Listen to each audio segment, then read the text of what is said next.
Assalamu alaikum, my brothers and sisters.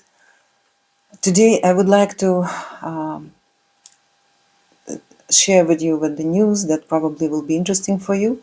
It is not about Pakistan, neither about India. Today I will just give you brief news about situation in this part of the world, between Russia and Ukraine, as well as Russia itself. It's the war which is going on, as you know, between this military conflict is going to end soon, and Ukraine is going to win, and Ukraine is going to be happy very soon. I hope so. I pray that they will be all right. Every day people are dying, children are dying, and it is also not very pleasant to see how our neighbors are suffering because of this aggression coming from Russia, from President Putin. So, and I hope that this war will be finished by the uh, as soon as possible by Ukrainians, and I've seen this news. The second news is that in Russia, situation is going to change dramatically. Presently, situation in Russia is very, very, very sad, I would say, because from one side, the economy is in a very bad condition. On the other side, there are other, as you know, autonomous republics. They have about 30 autonomous republics, including Caucasian nations, Far East, Tatarstan, Bashkortostan, these little republics that have been joined to Russia and Federation um, against their will, by the way, by force. So it happened when about a century ago or so. So they even more than century ago, and some republics have been joining. So these are majority of them are Muslim republics, and they've been fighting for freedom of faith, freedom of word, freedom of expression, because they've been by Putin's regime was giving them too much of discrimination. And they're in big cities like Moscow, St. Petersburg, or Yekaterinburg, or many other cities. These people, these Muslims or girls in hijab, they've been openly sometimes beaten. I mean, men are beating men, or women, Russian women, for example, would start shouting to Muslim girls, like, take away your scarf and things like that. So it was going on for some time. And if those republics they would like to speak in their own languages, it was not allowed. And now, since Putin has come to power, this regime is very, very rough and very discriminative regime, and he's being a dictator of Russia. He was ruling it in by very wrong way. That is why today all these republics are demanding freedom.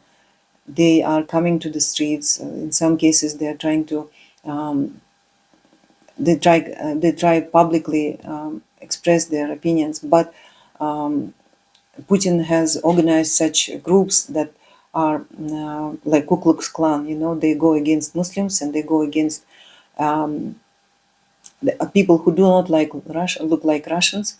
For example, they have black eyes, black hair. So what they do, these groups, they just check them in metros, on the streets and parks, or anywhere else. They just go and catch them and check their documents, take them to prison, or beat them right there. So there was a very serious unrest going on like that. But it is going on like individually from person to person. And even if people are traveling to Russia, they also have been heavily checked in airports and metro stations. So it is very, very dangerous now to be in Russia. If you are Muslim, it is extremely dangerous because you never know what they will do. They can take you to prison. From there, they can take you directly to Ukraine. And today in Ukraine, not only Russians and mainly not Russians are fighting. In fact, these autonomous republics, Muslims from these republics, Far Eastern people, like for example Buryatia, Yakutia, little um, republics. By the way, Russia's wealth is coming from their land. Tatarstan, Bashkortostan, Yakutia, Sakha, Buryatia. These are the key countries who provide Russia with wealth. They have lots of gold, diamonds, and of course oil and gas. Everything is coming from that region. That's it. Otherwise, Russia doesn't have anything at all. It's mainly that area feeding to the entire Russia. So anyhow, even then, Putin is very disrespectful to these people, and they live in poverty. They lived in poverty in Soviet time, and now they live in absolute poverty. It is very, very extremely sad to see the way they live today, especially Far Eastern nations. So what is going to happen? What is happening to people, for example, from Uzbekistan, Kyrgyzstan, when they come to visit or to work in Russia, for example, or study in Russia? They just collect them, take them to prison. From prison, they collect them again and send them directly to war in Ukraine. And if a person is injured over there, or something happened to him over there, for example, he can't move, they don't care. They just send you again, and they will send them again and again until that person will disappear, perish, die, or something. And this is very hard to see, to read in the news. And this is the situation of today. Today, pensioners, old people of Russia, they cannot afford to buy even a piece of bread. I mean, one full bread they can't afford. They buy pieces, just one or two pieces for their breakfast, for example, like that. And it costs too much for them because pensions are very low. So like that, as you can see, Russians and not Russians, they are all suffering today in this country. Finally, what is going to happen is that because this dictatorship, people, mainly the left, those people who are able to fight against this regime, they left by now Russia. Because migration from Russia today, about 10 or 11 million people, almost like in India. There are lots of people live from Russia. And I read that in Pakistan there are about 6 million people live. No, that is, I don't remember, a report of 22 or 23 or 24, I don't remember exactly the date. So they're living, even today, lots of Russians came to Kazakhstan, and actually they're living over here now. They took citizenship and live over here.